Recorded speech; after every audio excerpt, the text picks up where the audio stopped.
الحمد لله الذي هدانا لهذا وما كنا لنهتدي لولا أن هدانا الله لقد جاءت رسل ربنا بالحق الصلاة والسلام على الرسول المسدد المصطفى الأمجد المحمود الأحمد أبي القاسم محمد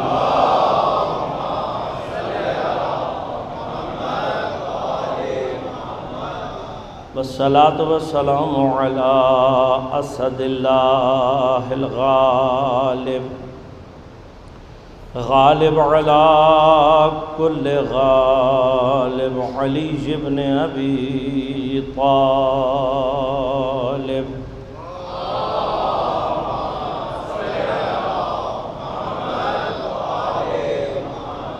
والصلاة والسلام على سيدة المعصومة المظلومة الطاهرة البتول بضعة الرسول فاطمة الزهراء سيدة النساء العالمين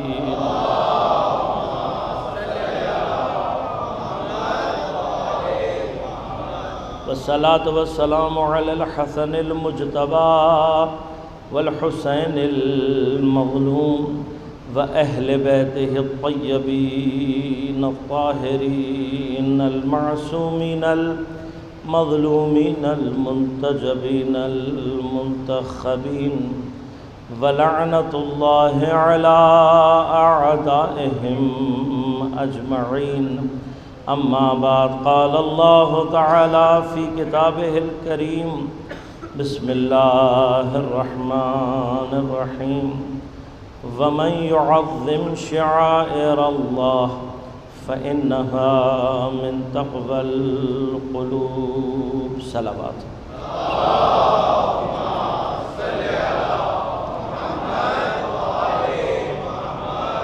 مومنین کرام سامعین محترم عزیزان گرامی قدر مقصد کربلا اور ہماری ذمہ داریوں کے عنوان سے آج ہماری گفتگو چھٹے مرحلے میں داخل ہو رہی ہے۔ اس موضوع پر گفتگو کے لیے سرنامہ کلام کے طور پر سورہ مبارکہ حج کی 32ویں آیہ کریمہ ارشاد پروردگار ہو رہا ہے وَمَن يُعَظِّمْ شَعَائِرَ اللَّهِ، جس کسی نے بھی اللہ کے شعائر کی تعظیم کی، فَإِنَّهَا، یہ تعظیم شعائر کرنا من تقوی القلوب، دلوں کے تقوی میں سے ہے۔ شعائر سمجھ میں آ جائیں تو شعائر الہی کو ڈھونڈنا یا اس کو متعین کرنا آسان ہو جاتا ہے۔ دو مقامات پر خدا نے مثال دے کر بتایا کہ شعائر کیا ہے۔ ایک مقام پر فرمایا ان الصفا والمروہ من شعائر اللہ، صفا اور مروہ اللہ کے شعائر میں سے ہیں۔ دوسرے مقام پر فرمایا والبدن، یہ جو قربانی کا اونٹ ہے، جعل اللہ لکم من شعائر، اس کو اللہ نے تمہارے لیے اپنے شعائر میں سے قرار دیا۔ صفا و مروہ کے بارے میں نے آپ کی خدمت میں عرض کیا، اور وہ سفر جو میں چاہتا ہوں کہ آپ کے ذہن میں محفوظ رہے کہ شعائر جمع ہے لفظ شعیرہ سے۔ شعیرہ ایسی علامت کو کہتے ہیں کہ جو کسی شے کی عظمت کو، جلالت کو، سلطنت کو انسان کے شعور تک لے جائے۔ لہذا شعائر میں جو بھی گفتگو ہوگی وہ شعوری منازل میں ہوگی، لا شعوری نہیں۔ جو بھی گفتگو، جو بھی بات ہو رہی ہے وہ کیا ہوگی؟ شعوری منازل میں ہو رہی ہے۔ اگر یہ شعائر میرے شعور کو بیدار نہیں کر رہے، تو اس کا مطلب یہ ہے کہ ابھی تک میں نے ان کی اس منزل کو نہ سمجھا ہے اور نہ ان کی عظمت کے اس مقام پر میں پہنچا ہوں تعظیم کے اعتبار سے کہ جہاں ان کا حقیقی فلسفہ اللہ نے رکھے کس لیے ہیں؟ رکھے اس لیے ہیں کہ میرا شعور بیدار ہو جائے۔ اب ان سے متعلق جو تعظیم ہے، وَمَن يُعَظِّمْ شَعَائِرَ اللَّهِ، جس نے بھی اللہ کے شعائر کی تعظیم کی، تو اگر خود شعائر کا تعلق بیداری شعور سے ہے تو کیا ممکن ہے کہ تعظیم جو کی جا رہی ہو وہ لاشعوری تعظیم ہو؟ ممکن ہے نا؟ اصلا ممکن نہیں ہے۔ لہذا شعائر الہی کے ذریعے سے جو تقوی پیدا ہونا ہے اس کے لیے شعور کو بیدار کرنا ضروری ہے۔ ایک مثال اللہ نے صفا و مروہ کی دی، میں نے کل آپ کی خدمت میں عرض کیا کہ صفا اور مروہ کی کیفیت ایسی ہے کہ ذرا سا انسان اگر توجہ کرے گا خود بخود مراحل عظمت پروردگار تک سفر طے کرے گا۔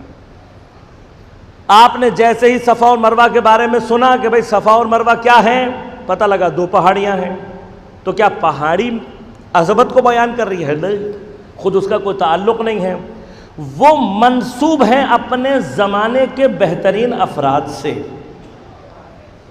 اپنے زمانے کے بہترین افراد۔ کیا نسبت کافی ہے؟ نہیں، وہ افراد جو اپنے زمانے کے بہترین افراد ہیں ان کا ایک خاص واقعہ پیش آتا ہے، خود واقعہ اللہ کی عظمت کو بیان کر رہا ہے۔ واقعے کی کیفیت یہ ہے کہ اگر عقل انسانی پر اس کو پرکھیں گے تو عقل انسانی یہ کہہ رہی ہے کہ یہ ہلاکت ہے، یہ ہلاکت ہے، لیکن اللہ سمجھا رہا ہے جہاں تمہاری عقل ختم ہوتی ہے اللہ کی حجت وہاں سے آغاز کرتی ہے۔ لہذا حجت الہی کو اپنی عقل سے پرکھنے کی ضرورت، تمہارا کام صرف حجت کو ماننا ہے۔ ایک دفعہ جب حجت کو تسلیم کر لیا تو اب تسلیم کرنے کے بعد حجت خدا کیا کہہ رہی ہے وہ حق ہے، جو تمہاری سمجھ میں آ رہا ہے وہ حق نہیں ہے۔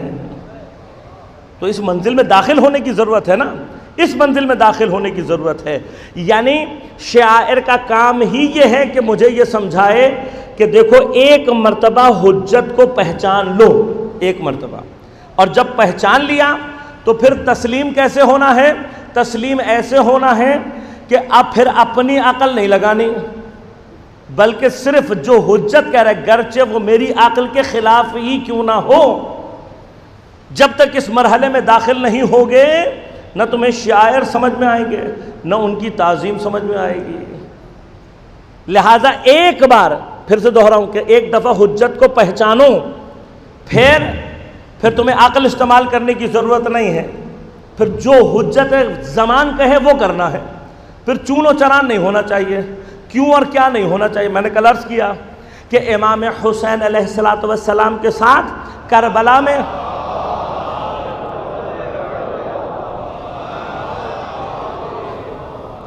کربلا تک پہنچا صرف وہ ہے کہ جس نے امام کے سامنے اپنی عقل کو تسلیم کر دیا کہ اب ہماری عقل نہیں ہے، اب جو بھی ہے وہ حسین کا حکم ہے، اس سے آگے نہیں، عقل کا کام نہیں ہے، بس اب حسین کو پہچان لو پھر اس کے بعد حسین کی سنو۔ یہ مقام کربلا بھی یہی مقام سمجھا رہی ہے، اس لیے کہ کئی مقامات ایسے آتے ہیں جہاں پر میری عقل کچھ اور کہہ رہی ہوتی ہے، حجت خدا کچھ اور کہہ رہی ہے۔ اب میں کیا کروں؟ عقل کی سنوں یا حجت خدا؟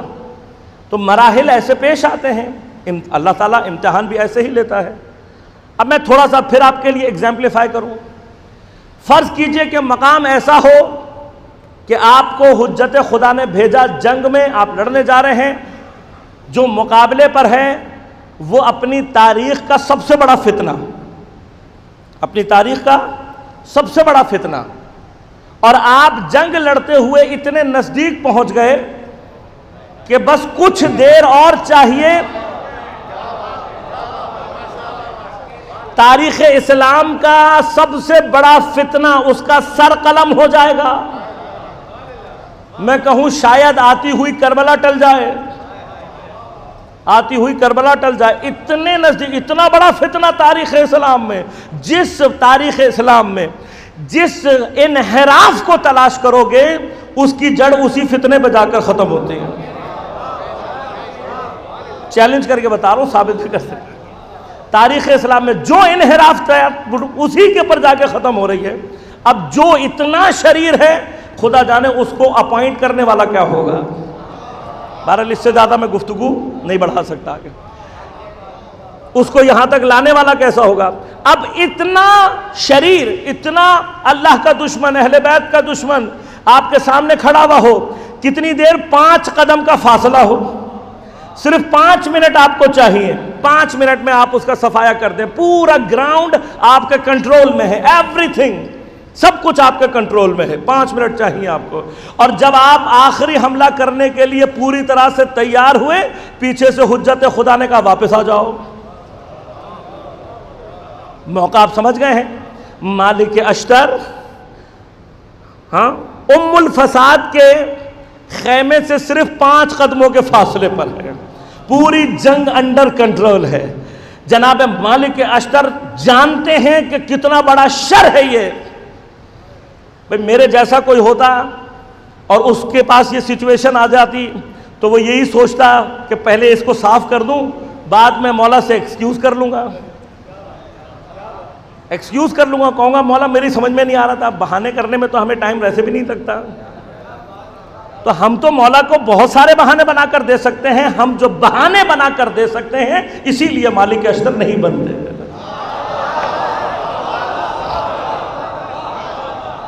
اسی لیے میں جو علی کو علی کی طرح سمجھ سکے اسی کو مالک اشتر کہتے ہیں. یہ میرے الفاظ تو نہیں ہے نا. وہ مولا جس جیسا طول تاریخ انسانیت میں کوئی نہ ہو سکا, جس کو اپنی زبان سے علی جیسا ہونے کی سند دے, اسے مالک اشتر کہتے ہیں. خود مولا نے سند دی, کہا میں جیسا رسول کے لیے مالک اشتر. تو مالک کو چھوٹی بات تھوڑی ہے جناب. مالک بننا آسان کام نہیں. اب مالک کیسے مالک بنتا ہے یہ نظر آئے گا صفین میں. دنیا اور آخرت کی کامیابیاں 5 قدم کے فاصلے پر ہیں.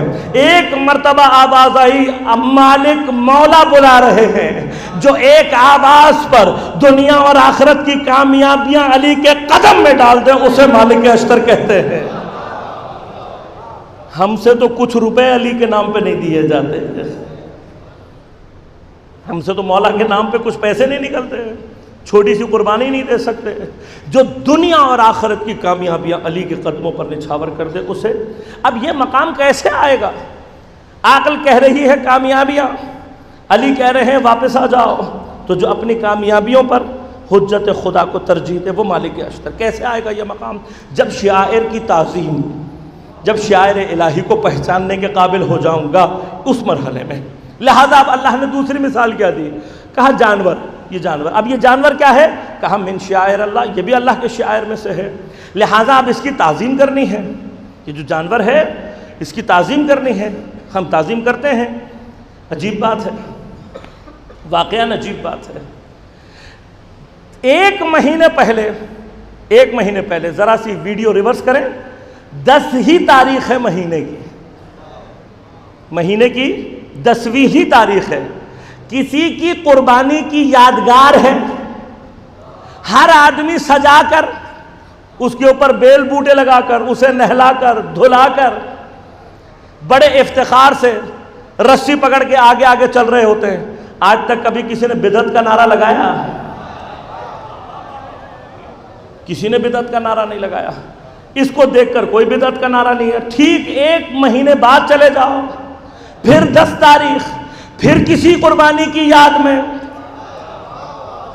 کوئی اور جانور تیار کر کے باہر نکلے تو ہر آدمی کہہ رہا ہے بدعت. تو کوئی تو معیار ہونا چاہیے نا, کوئی تو معیار ہونا چاہیے اس میں اور اس میں. پھر وہاں مرحلہ کیا ہے وہ بھی ایک قربانی کی یاد دلا رہا ہے. دیکھیے اسی وجہ سے اگر میں عید قربان پر جانور قربان کروں اور مجھے یہی نہ پتہ لگے کہ اس کا قربان کرنے کا مقصد کیا ہے، تو کیا آپ کی نظر میں وہ قربانی کہلائے گی؟ کہلائے گی؟ کوئی بھی نہیں مانے گا، کیونکہ ہر روز قربانی کرتے ہیں، بہت سارے موقعوں پہ قربانی کرتے ہیں۔ عید قربان میں اور عام قربانی میں فرق کیا ہے؟ عید قربان کی قربانی اس وقت تک خاص نہیں ہو جاتی جب تک ابراہیم کی یاد تازہ نہ کر دے۔ حالات پھر وہی ہیں۔ یہ تو بکرا وہی عام سا بکرا ہے، بھئی اس بکرے کو جیسے ہی آپ نے کہا میں اسے عید قربان پر کروں گا قربان، وہی بکرا جو کل تک عام تھا خاص ہو گیا۔ صفا و مروہ بھی عام پہاڑیاں تھیں، لیکن جیسے ہی آپ نے کہا صحیح، خاص ہو گئی۔ برحالہ تو وہی چل رہا ہے نا، یعنی کیا شے خود مہم نہیں ہے، بلکہ منسوب ہے اپنے زمانے کے سب سے بہتر آدمی سے۔ کون ہے وہ؟ جناب ابراہیم اور ان کے بیٹے جناب اسماعیل۔ صرف نسبت نہیں، کیا نسبت نہیں، ایک واقعہ پیش آیا ہے، وہ واقعہ اللہ کی عظمت کو انسان کے ذہن میں لے کر آتا ہے۔ پھر وہی پورا کا پورا وہی سلسلہ کہ ایک واقعہ ایسا پیش آیا ہے۔ اس دفعہ کیا واقعہ پیش آیا؟ وہی اسماعیل جسے ابراہیم چھوڑ گئے تھے، جیسے ہی وہ 12 یا 13 برس کے ہوئے، ابھی تک جناب اسحاق پیدا نہیں ہوئے۔ جناب اسحاق 13 یا 14 سال کے بعد پیدا ہوئے۔ یہاں جیسے ہی جناب اسماعیل 12 یا 13 سن میں پہنچے، وہاں سے اللہ کا حکم آیا۔ اب کس انداز میں آیا؟ جناب ابراہیم خواب میں دیکھ رہے ہیں، انی ارا فی المنام، اے میرے بیٹے میں خواب میں دیکھ رہا ہوں۔ بڑے عجیب سے جملے ہیں، یہ نہیں کہا رأیت فی المنام، میں نے خواب میں دیکھا، انی ارا فی المنام۔ یہ جملے یہ بتا رہے ہیں کہ ابراہیم کو یہ خواب بار بار آ رہا ہے۔ میں کیا دیکھ رہا ہوں؟ انی اذبحک، اے میرے بیٹے میں یہ دیکھ رہا ہوں کہ میں تجھے ذبح کر رہا ہوں۔ فانظر ماذا تری، اے میرے بیٹے اب تو بتا تیری کیا نظر ہے؟ میں کہوں گا جناب ابراہیم آپ کا خواب حجت ہے، آپ کا خواب وحی ہے۔ نبی کا خواب صرف اور صرف نبی کا خواب حجت ہوتا ہے۔ ہمارا خواب سچا اگر ہو بھی تب بھی حجت نہیں ہوتا، صرف نبی کا خواب حجت ہوتا ہے۔ اب چونکہ نبی کا خواب حجت ہے، وحی ہے، جانتے ہیں کہ یہ کام کرنا ہے، تو جب یہ کام کرنا ہے تو حضرت اسماعیل سے پوچھنے کی کیا ضرورت ہے؟ یہاں پر حضرت اسماعیل سے پوچھنے کی ضرورت صرف اس لیے ہے کہ ابراہیم تا قیام قیامت یہ بتا رہے ہیں کہ حجت خدا کے سامنے تسلیم ہوا کیسے جاتا ہے۔ بیٹے سے پوچھ رہا میں تجھے ذبح کر رہا ہوں، تیری کیا نظر ہے؟ اس نے کہا بالکل مسئلہ نہیں، افعل ما تؤمر، بابا وہ کام انجام دے، ستجدنی انشاءاللہ من الصابرین، آپ مجھے صابرین میں سے پائیں گے۔ مجھے یہ جملے کتنے ملتے جلتے لگتے ہیں جناب علی اکبر کے جملوں سے۔ سنا بنا، امام راستے میں جا رہے ہیں، خواب دیکھا، اور خواب دیکھنے کے بعد جیسے ہی بیدار ہوئے فرمایا انا للہ و انا الیہ راجعون۔ جناب علی اکبر کی سواری ساتھ ساتھ چل رہی ہے۔ جب بابا کے لبوں سے کلمہ استرجاع سنا تو ایک مرتبہ پوچھا، کہا بابا خیریت کیا بات ہو گئی؟ کہا علی اکبر میں نے خواب میں دیکھا ہم جا رہے ہیں اور کوئی ندائے غیبی پیچھے سے آواز لگا رہی ہے کہ یہ قافلے والے جا رہے ہیں اور موت ان کے پیچھے پیچھے آ رہی ہے۔ تقریباً وہی معاملہ ہے۔ تو حضرت علی اکبر نے صرف ایک سوال پوچھا، کہا بابا ہم حق پر ہیں یا نہیں؟ امام نے فرمایا ہمارے حق میں ہونے پر کوئی شک نہیں ہے۔ تو بڑا عجیب جواب ہے جناب علی اکبر کا۔ کہا بابا پھر فرق نہیں پڑتا، موت ہم پر آتی ہے یا ہم موت۔ کس قدر جملے حضرت مولا علی اکبر کے حضرت اسماعیل سے ملتے جلتے ہیں۔ ستجدنی انشاءاللہ من الصابرین، بابا کوئی بات ہی نہیں ہے، کوئی مسئلہ نہیں ہے۔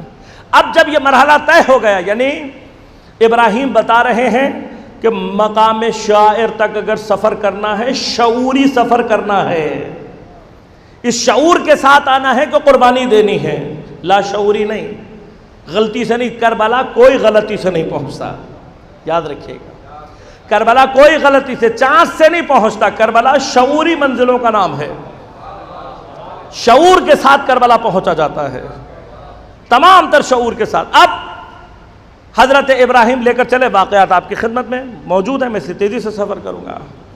قرآن نے ایک ایک منظر کشی کی ہے، لے گئے فلما اسلما، جب دونوں بالکل تیار ہو گئے، تسلیم ہو گئے، وَتَلَّهُ لِلْجَبِينِ، اور اپنے بیٹے کو اس نے پیشانی کے بل لٹا دیا۔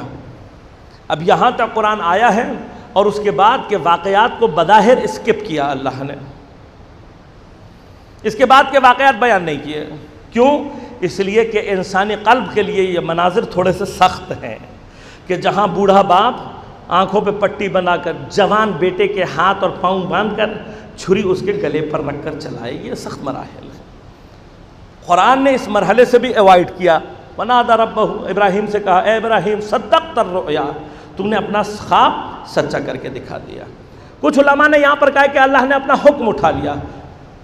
خدا دیکھیے حکم اٹھانے والی بات وہاں پر ہوتی ہے جہاں پر انسان کا اختیار باقی ہو۔ میں آپ کو ایک مثال دوں کہ میں نے یہاں سے گولی چلا دی غلطی سے، مطلب چلا دی گولی، اب گولی چلانے کے بعد کہوں میں نہیں مارنا چاہتا، آپ کہیں گے قبلہ مارنا نہیں چاہتا گولی چلانے سے پہلے کا مرحلہ ہے، گولی چلانے کے بعد یہ کہے میں نہیں مارنا چاہتا، یہ سمجھ میں آتا نہیں سمجھ میں آتا؟ کیوں؟ اس لیے کہ جو گولی چل چکی اب میرے اختیار میں نہیں ہے۔ تو جہاں ابراہیم کی چھری چل چکی ہے وہاں پر حکم اٹھانا کوئی معنی نہیں رکھتا۔ خدا نے اپنا حکم اٹھایا نہیں ہے، خدا نے حکم نہیں، اور نہ خدا نے حکم اٹھایا نہ حضرت ابراہیم نے حکم کے تعمیل میں کوئی چون و چرا کیا۔ لیکن ایک سوال ہے، کیا حضرت ابراہیم کا بیٹا ذبح کرنا سنت بنی؟ حکم کس کا تھا؟ بیٹا ذبح کرو۔ ابراہیم نے کوشش کی کیا؟ بیٹا ہی ذبح کرے۔ تو پھر سنت کیا چلنی چاہیے اصولاً؟ بیٹے کو ذبح کرنے، لیکن بیٹا کرنے کی ذبح کرنے کی سنت نہیں چلی، سنت نہیں چلی۔ سنت کس کی چلی؟ کیوں؟ اس لیے کہ جو ذبح ہوا وہ جانور تھا، گوسفند تھی۔ یہ اللہ کی قدرت ہے۔ وہاں بچے کی نرم ایڑیاں رگڑنے سے چشمہ جاری ہوا، یہاں چلتی ہوئی چھری اس سے پہلے کے اثر دکھائے اسماعیل کی جگہ گوسفند آ گئی۔ جب حضرت نے چھری چلانے کے بعد آنکھ کھول کے دیکھا تو دیکھا کہ گوسفند ذبح ہے، اسماعیل سامنے بیٹھے ہیں۔ آپ نے فوراً سجدہ شکر کیا۔ ادھر سے آواز آئی ابراہیم تم نے امتحان پورا کر لیا، میں سوال یہ پوچھوں گا پروردگار تو پھر بیٹے قربان کرنے کی سنت کیوں نہیں چلی؟ جواب آئے گا اس لیے کہ گوسفند قربان ہوئی ہے۔ تو اگر گوسفند قربان ہوئی ہے تو اگلا جملہ وَفَدَيْنَاهُ بِذِبْحٍ عَظِيمٍ، اس سے کیا مراد ہے؟ کیونکہ یہاں پر آ کر بہت سارے دھوکہ کھا گئے۔ انہوں نے کہا فَدَيْنَاهُ بِذِبْحٍ عَظِيمٍ، اس سے مراد یہ ہے کہ اللہ نے حضرت ابراہیم کی قربانی کو اسماعیل سے قبول کر کے ذبح عظیم میں بدل دیا۔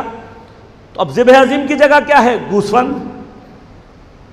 اب یہ بڑا عجیب مرحلہ ہے، عظیم گوسفند ہے یا اسماعیل؟ تھوڑی سی تو عقل استعمال کر لو۔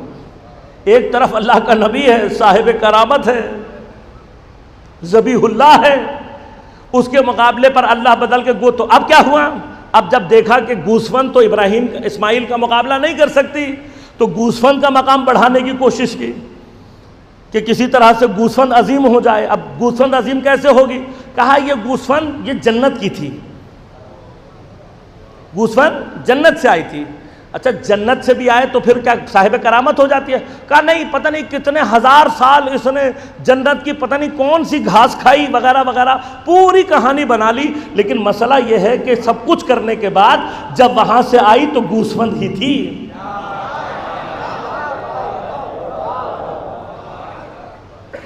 اس کے باوجود بھی گوسفند ہی ہے۔ اب جتنی مرضی عظیم کر دو، جتنا مرضی، پس اس کا مطلب یہ ہے جو جس سطح کا ہوتا ہے اس کے اوپر جتنے مرضی لا کر تم فضائل جمع کر دو، گوسفند گوسفند رہے گی، نبی نبی رہے گا۔ لیکن بعض چیزیں اب اس سے آگے کی سرحد میں نہیں داخل ہو سکتے ہم۔ گوسفند ہمیشہ گوسفند رہے گا۔ اب بدل بدل کر باتیں کر رہے ہیں۔ کہا کہ بھئی وہ جو قیامت تک ساری قربانیاں ہوں گی وہ مراد ہے، تو تم قیامت کیا 2 قیامتیں اور لے آؤ، جتنی مرضی گوسفندوں کی تعداد بڑھا دو، جتنا مرضی قربانی کر دو، گوسفند گوسفند رہے گا۔ نبی نبی رہے گا۔ تو اگر ذبح عظیم، اللہ تعالیٰ لفظ عظیم استعمال کر رہا ہے، یعنی اب جو اسماعیل کی جگہ قربانی آنے والی ہے وہ یقیناً اسماعیل سے عظیم ہونی چاہیے، تو عظیم ہوگی تو ہر اعتبار سے عظیم ہونی چاہیے۔ اگر اسماعیل بیٹا ہے کسی اولی العزم نبی کا، تو پھر اب جو قربانی آنی چاہیے اس میں نسبت اولی العزم سے بھی اوپر ہونی چاہیے۔ تو اب جا کر پورے عالم اسلام سے پوچھو، اولی العزم کے اوپر اگر کوئی ایک مقام باقی ہے تو وہ صرف ختم المرسلین کا مقام ہے، اس سے بڑا کوئی مقام نہیں ہے۔ لیکن اگر وہ بیٹا ہے تو صرف بیٹا ہے، لیکن یہاں پر نسبت صرف نواسے اور نانا کی نہیں ہے، بلکہ اس سے آگے بڑھ گئی، کہا حسین منی وانا من الحسین۔ وہاں صرف ابوت ہے، یہاں منیت کا موقع ہے، مرحلہ ہے۔ پھر وہ مقام حضرت اسماعیل کی نبوت کے تمام مدارج الگ، اب جو ذبح عظیم کے منزل پر پہنچے گا وہ خود اسماعیل سے افضل ہونا چاہیے۔ اب یہ مشکل مجھے سمجھ میں نہیں آتی کہ ہم نے جب کہا کہ ہمارے ائمہ ختم رسالت کو چھوڑ کر باقی تمام انبیاء سے افضل ہیں، تو بہت سو کو پرابلم ہونے لگی۔ میں کہوں بھائی تمہیں پرابلم ہونے کی کیا مسئلہ، ہم سے مت پوچھو، خدا سے جا کر سوال کرو، خدا سے پوچھو کہ اس نے جنت کس کے لیے بنائی، جنت کے مقامات کو کون طے کر رہا ہے، میں طے کر رہا ہوں یا خدا طے کر رہا ہے؟ تو خدا جو طے کر رہا ہے، تو جو جتنا عظیم ہوگا دنیا میں، قیامت کے دن اس کو اتنا عظیم مرتبہ ملے گا، اتنا ہی عظیم مرتبہ ملے گا۔ تو جب جنت کے مقامات طے ہو رہے تھے، تو جب سرداری کی باری آئی تو تمام انبیاء میں اللہ کو کوئی دکھائی کیوں نہیں دیا؟ فرمایا یہ حسن اور حسین سید شباب اہل الجنہ، تمام جوانان سردر کے تمام جوانان جنت کے یہ دونوں سردار ہیں۔ وَأَبُوهَا أَفْضَلُهُمَا، ان کا باپ ان سے بھی زیادہ افضل ہے۔ تو پھر اب مسئلہ دیکھیے، یہ تو بڑی مشکل ہے۔ ہم جہاں کوئی حدیث لاتے ہیں وہاں پہ کوئی نہ کوئی راستہ ڈھونڈ لیتے ہیں۔ ہم نے کہا انا مدینۃ العلم وعلی بابها، تو ہم نے دروازے کی بات کی تھی، انہوں نے چھتیں تلاش کرنا شروع کر دی، کھڑکیاں تلاش کرنا شروع کر دی۔ ٹھیک، اب یہاں پہ بھی مسئلہ یہی تھا، پیغمبر کہہ رہے ہیں کہ یہ دونوں سیدہ شباب اہل الجنہ ہیں، تو کسی نے بوڑھے تلاش کرنا شروع کر دیا، کسی نے کچھ اور تلاش کرنا شروع کر دیا۔ پیغمبر نے یہ مسئلہ بھی حل کر دیا، خود پیغمبر نے حل کر دیا۔ دونوں جگہوں پہ روایات موجود ہیں۔ ایک بوڑھی خاتون پیغمبر کی خدمت میں آئی، آنے کے بعد کہا مولا یہ میرے عقائد ہیں، یہ میں نے اپنی زندگی میں کوشش کی ہے، کیا میں جنت میں جاؤں گی؟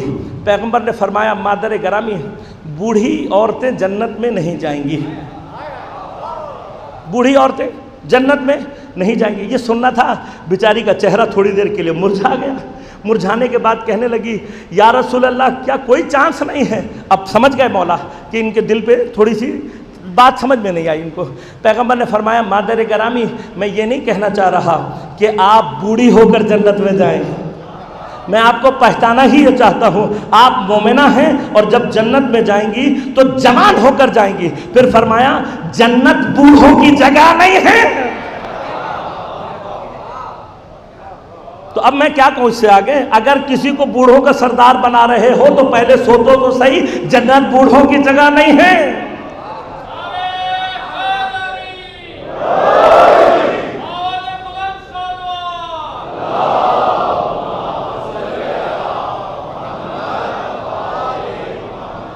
بوڑھے تلاش کرنے ہوں تو جنت سے باہر کہیں تلاش کریں۔ لہذا اب جو جنت کا سردار ہے اللہ نے بنا دیا، تو کیا ہر نبی جو جنت میں جوان ہو کر جائے گا اس کا سردار حسین ہوگا یا نہیں؟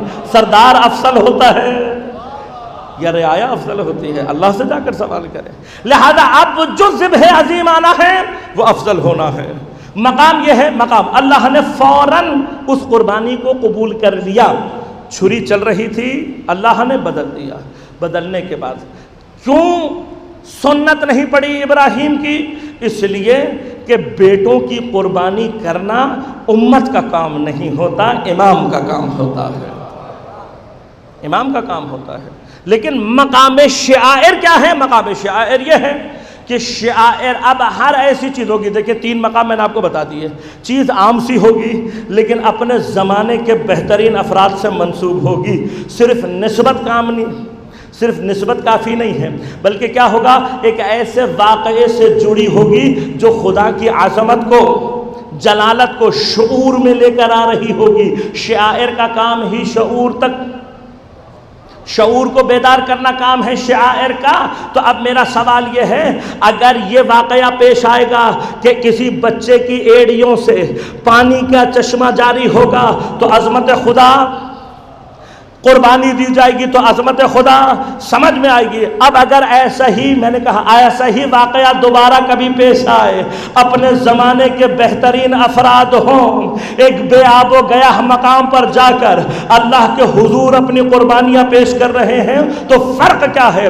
وہاں پانی کا چشمہ جاری ہوا تھا، یہاں پر اللہ نے کرامت کو کیسے ظاہر کیا کہ جس زمین کے ذرے کے اوپر حسین کا خون گرا تھا وہاں پانی تا قیامت جاری رہا ہے۔ یہاں پر جب بھی 10 محرم ہوگی، اسی خاک کے ذرے سے وہ خون ابل کر دوبارہ بتلائے گا کہ اس قربانی میں اور اس قربانی میں کتنا فرق ہے۔ آج اور تاریخ میں ہمارے پاس تو روایات شیعہ سنی دونوں موجود ہیں کہ پیغمبر ام سلمہ کو مٹی لا کر دے رہے ہیں۔ ابھی کربلا برپا نہیں ہوئی ہے، ابھی کربلا برپا نہیں ہوئی ہے، لیکن مقام کیا ہے؟ مقام یہ ہے کہ وہاں پانی کا چشمہ جاری ہوا ہے، یہاں پر خون ابل کر بتائے گا کہ خدا کی عظمت کا مقام کیا ہے۔ لہذا کل میں نے آپ کی خدمت میں عرض کیا تھا کہ یہ جو کربلا کی زیارت میں اور حج اور عمرہ میں 70,000 ثوابوں کا فرق نظر آ رہا ہے، یہ 70,000 ثواب کا فرق نہیں ہے، یہ کربلا کی قربانی کی عظمت میں اور حج کی قربانی کی عظمت میں فرق ہے، قربانی کا فرق ہے، قربانی کے مقام میں فرق ہے۔ امام حسین علیہ السلام نے اپنے ساتھ جو افراد لے کر گئے ہیں، خود امام حسین کا مرتبہ، خود امام حسین کا مقام، اور جن افراد کو لے کر گئے ہیں ہر ایک کا مقام اس قدر بلند ہے، لیکن امام کی قربانیوں میں کربلا میں سب سے بڑی قربانی امام حسین، سب سے بڑی، جو قربانی حسین سے جتنی نزدیک ہے عظمت کے اعتبار سے وہ اتنی بلند ہے، جو کربلا میں جتنی دیر میں میدان گیا ہے وہ اللہ کے نزدیک اتنا ہی عظیم ہے قربانی کے اعتبار سے۔ اس اعتبار سے امام حسین کے بعد اگر کربلا میں کوئی عظمت کے مقام پر ہے تو جو بظاہر میں حسین کی سب سے چھوٹی قربانی ہے، نظر آنے میں جو سب سے چھوٹی ہے، عظمت میں حسین کی سب سے بڑی قربانی۔ اسی امام بارگاہ، اسی بارگاہ اور انہی ایام کی ایک یادگار حسین کی ایک عزادارہ سیدہ غشمیرہ، سلسلہ نونہالوں کی شہادتوں کا جناب علی اصغر سے شروع ہوا ہے۔ خدا جانے وہ ماں باپ کس مقام پر ہوں گے، خود وہ شہیدہ کیا مقام رکھتی ہوگی کہ جو بارگاہ حسینی میں ماں کی گود میں دم توڑ گئی۔ ماں کے اوپر بڑا سخت مرحلہ ہے۔ جناب حاجرہ کے بارے میں بھی روایتوں نے لکھا ہے کہ جناب حاجرہ، علم ہوا جناب حاجرہ کو۔ کب علم ہوا جناب حاجرہ کو؟ یہاں حضرت ابراہیم اسماعیل کو لے کر نکلے، وہاں شیطان دروازے پر پہنچا اور آواز لگا کر کہا، حاجرہ تمہیں معلوم ہے کہ ابراہیم اسماعیل کو کہاں لے کر گئے ہیں؟ آپ نے فرمایا مجھے جاننے کی ضرورت نہیں ہے۔ کہا نہیں تمہیں معلوم نہیں ہے؟ کہا میں جاننا بھی نہیں چاہتی۔ کہا ابراہیم بیٹے کو ذبح کرنے گئے، ذبح کرنے کے لیے حضرت نے فرمایا کہ اگر ابراہیم ذبح بھی کر دیں، میں نے عرض کیا تھا حجت شناس ہے بی بی ہاجرہ، عام خاتون نہیں ہے۔ ہاجرہ تو اسماعیل کو اس وقت قربان کر چکی جب حضرت ابراہیم نے دونوں کو اس جگہ پر تنہا چھوڑا تھا، لہذا جناب ہاجرہ کے لیے قربانی مسئلہ نہیں۔ شیطان نے اپنی پوری قوت لگا لی لیکن حضرت ہاجرہ کو گھر سے نہ نکال سکا۔ یہ فرق ہوتا ہے حجت شناس بیوی میں۔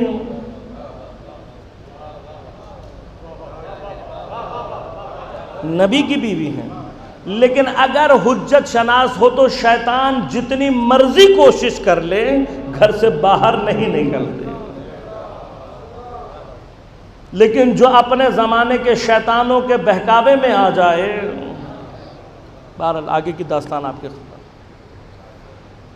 لیکن حضرت ہاجرہ ماں ہو، بالآخر ماں ہے، بیٹا بھی جوان ہو چکا ہے۔ بعض روایات میں ملا کہ جب حضرت ابراہیم واپس آئے، اب دکھ نہیں ہے حضرت ہاجرہ کو کہ حضرت ابراہیم قربان کرنے لے گئے، لیکن بالآخر ماں بھی ہیں، تو جب حضرت اسماعیل کے گردن پر چھری کا نشان دیکھا تو صرف یہ خیال آیا کہ اگر یہ چھری میرے بیٹے کی گردن پر چل جاتی، قربانی سے نہیں ڈرتی ہیں لیکن ماں ہے، اب یہ جب خیال آیا تو آپ کی آنکھوں سے آنسو جاری ہو گئے۔ بعض نے کہا کہ اسی سوچ نے آپ کو مریض کر دیا، قربانی سے نہیں ڈرتی ہیں بیوی لیکن ماں ہے، اور ماں یہ سوچ رہی ہے کہ اگر یہ چھری چلتی ہے اور میرا بیٹا ذبح ہو جاتا، ماں ہے، اس چھری کے نشان کو زیادہ برداشت نہیں کر سکی۔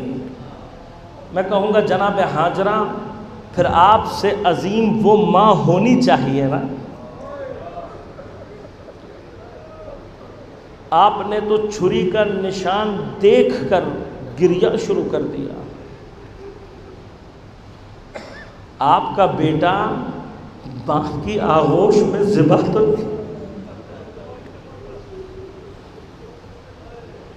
تو نہیں ہوا۔ کربلا کی مائیں تو اپنے بچوں کی ذبح ہوئی لاشیں دیکھتی رہی، خدا جانے کیا مقام ہوگا جناب میرا باپ کا۔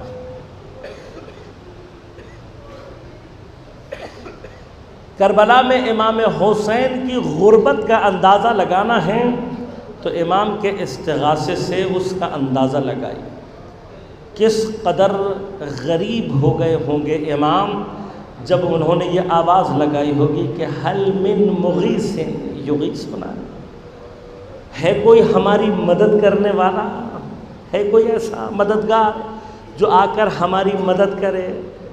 کس قدر غریب ہے حسین کہ بالآخر یہ نعرہ لگا رہے ہیں حل من مغیث، ہے کوئی ہماری مدد کرنے والا۔ جب امام نے غربت کے عالم میں یہ نعرہ لگایا تو جواب میں یا گنج شہداء میں کچھ لاشیں تڑپنا شروع ہوئے یا خیمہ گاہ امام حسین سے خواتین کے گریے کی آواز بلند۔ امام خیمے کے پاس تشریف لائے اور لانے کے بعد ایک مرتبہ حضرت زینب سلام اللہ علیہ کو آواز دے کر پوچھا، کہا بہن زینب کیا کوئی بچہ پیاس کی شدت سے جاں بحق ہو گیا ہے؟ امام جانتے ہیں، علم میں ہے امام کے، سوال کا مقصد صرف یہ ہے کہ میرا مولا تاریخ میں اپنے بچوں کی پیاس کی کیفیت رقم کروا رہا ہے کہ حسین کے بچے پیاس کے عالم میں اس مرحلے تک پہنچ گئے ہیں کہ اب یہ بچے کسی لمحے بھی جاں بحق ہو سکتے ہیں، کسی بھی مرحلے میں جاں بحق ہو جائیں گے بچے پیاس سے۔ کہا بھائی بچہ کوئی جاں بحق تو نہیں ہوا ابھی، لیکن جب سے آپ نے صدائے استغاثہ بلند کی ہے، آپ کا یہ 6 مہینے کا علی اصغر اسے قرار نہیں آ رہا، کسی کی بھی گود میں جا کر یہ قرار میں نہیں آ رہا، عجیب بے چین ہے۔ اور اس کی بے چینی دیکھ کر تمام بیویاں گریہ کر رہی ہیں۔ امام نے کہا لاؤ میرے علی اصغر کو مجھے دو۔ جیسے ہی علی اصغر حسین کی آغوش میں آئے، ایک مرتبہ علی اصغر کو جیسے سکون سا آ گیا ہو۔ میں نہیں جانتا کہ جناب علی اصغر اپنی اس حرکت سے شہادت کی آمادگی کا اظہار کر رہے ہیں۔ بابا میں آمادہ ہوں، بابا ابھی تمہارا آخری سپاہی باقی ہے، بابا مدد کرنے کے لیے تمہارا علی اصغر ابھی۔ امام نے فرمایا رباب بچے کو مجھے دو، میں کوشش کرتا ہوں شاید اس کے لیے پانی کی کوئی سبیل ہو جائے۔ عزادارو یہ کہہ کر امام علی اصغر کو لے کر ایک مرتبہ میدان کی جانب چلے ہیں، مقتل کی جانب۔ راوی کہتے ہیں کہ جب امام مقتل کی طرف جا رہے تھے تو دھوپ کی شدت سے حضرت علی اصغر کے رخساروں کی رنگت تبدیل ہونا شروع ہوئی۔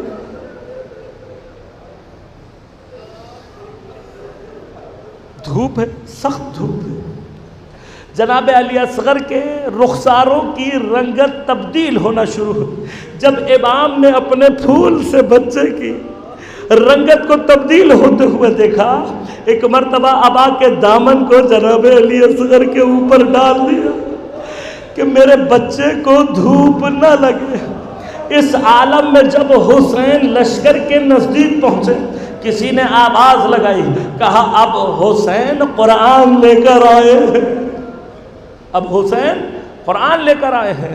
حسین علیہ السلام نے فوراً اپنی ابا کے دامن کو کنار کیا، 6 مہینے کا بچہ حسین کے ہاتھوں پر نظر آیا۔ امام نے فرمایا کہ تم اس کی حالت دیکھ رہے ہو، اگر مجھ پر رحم نہیں کھاتے اس بچے پر رحم کھا لو۔ اس کی ماں کا دودھ خشک ہو چکا ہے، اس نے 3 دن سے کچھ کھایا اور پیا نہیں ہے، تمہارے سامنے ہے، یہ مرنے کے قریب ہے، اگر ہو سکے اسے تھوڑا سا پانی پلا دو۔ ابھی میرا مولا یہ کہہ رہا تھا کہ ایک مرتبہ حسین علیہ السلام کے کانوں میں آواز آئی، کوئی یہ کہہ رہا تھا حسین بچے کے بہانے پانی پینا چاہتے ہیں۔ حسین بچے کو بہانہ بنا کر خود پانی پینا چاہتے ہیں۔ یہ جملے سنتے ہی میرے مولا نے ایک مرتبہ اپنا 6 مہینے کا علی اصغر جلتی ہوئی ریت کے اوپر رکھ دیا۔ بس عزادارو ابھی دھوپ کی شدت سے جو حسین اپنے اصغر کو بچا رہے تھے، خدا جانے کس دل سے میرے مولا نے جناب علی اصغر کو ریت پر رکھا ہوگا۔ ریت پر رکھ کر میرا مولا کچھ قدم پیچھے ہٹ گیا، یہاں جناب پیچھے ہٹے، وہاں پر جناب علی اصغر نے اپنی ننھی سی سوکھی ہوئی زبان اپنے ننھے خشک ہونٹوں پر پھیرنا شروع کی۔ بس عزادارو یہ وہ منظر تھا جب بڑے بڑے منہ پھیر کر رہنے لگے، ارے رو رہے تھے لیکن علی اصغر کو پانی پلانے والا کوئی نہیں تھا۔ کچھ دیر تو حسین نے صبر کیا، پھر یہ سوچا ہوگا ارے جلدی ہوئی ریت ہے، میرا بچہ جلدی ہوئی ریت پر ہے، آگے بڑھ کر علی اصغر کو جلدی ہوئی ریت سے اٹھایا۔ بس عزادارو ایک عجیب مقام ہے، جلدی ہوئی ریت سے اٹھایا۔ میرے خیال میں جب جلدی ہوئی ریت سے اٹھایا ہوگا تو حسین کو احساس ہوا ہوگا کہ میرے بچے کو گرمی لگی ہے۔ اب باپ اپنے 6 مہینے کے بچے کو پیار کرنا چاہتا ہے، حسین اپنے 6 مہینے کے علی اصغر کو ایک بوسہ دینا چاہتا ہے۔ میرے مولا نے علی اصغر کو ابھی اپنے دہن کے نزدیک کیا، سنسناتا ہوا تیر حسین کے بازو میں پیوست ہو۔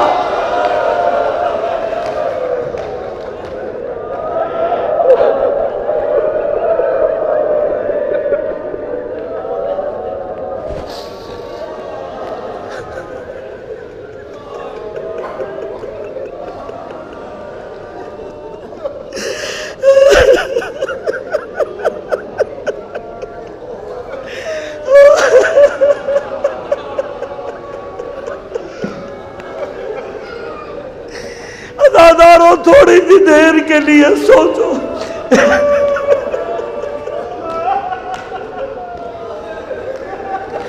جب حسین کے بازو میں تیر کی تکلیف ہوئی ہوگی، میرے مولا نے پلٹ کر دیکھا ہوگا تیر کہاں لگا ہے۔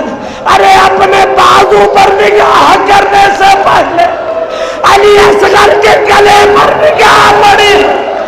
اب حسین عجیب انداز سے اپنے بچے کو دیکھ رہا، اس کام سے اس کام تک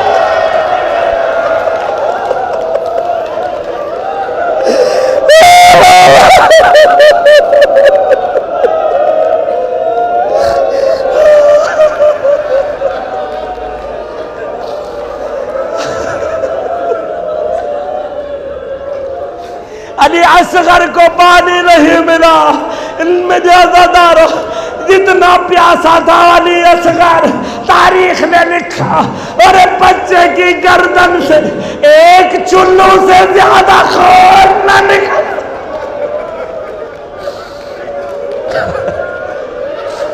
حسین نے وہ خون لے کر ایک مرتبہ آسمان کی طرف دیکھا۔ امام فرماتے ہیں کوئی قطرہ اصغر کے خون کا زمین پر نہیں۔ حسین علی اصغر کو لے کر اب خیمہ گاہ کی طرف جانا چاہتے ہیں، لیکن اب ایک مرتبہ اس ماں کے بارے میں سوچو جس کو حسین یہ کہہ کر آئے تھے، رباب میں علی اصغر کو پانی پلا کر لاتا ہوں۔ اب حسین اپنی آغوش میں علی اصغر کو دیکھتے ہیں، کبھی خیمے کے دروازے پر دیکھتے ہیں، 7 قدم آگے 7 قدم پیچھے، اِنَّا لِلَّهِ وَإِنَّا إِلَيْهِ رَاجِعُونَ، رِضًا بِقَضَائِهِ وَتَسْلِيمًا لِأَمْرِهِ۔ ارے امامت پر بڑا سخت وقت ہے، جو ماں دروازے پر منتظر ہے اس کو علی اصغر سنبھال یا قبر کے حوالے کر۔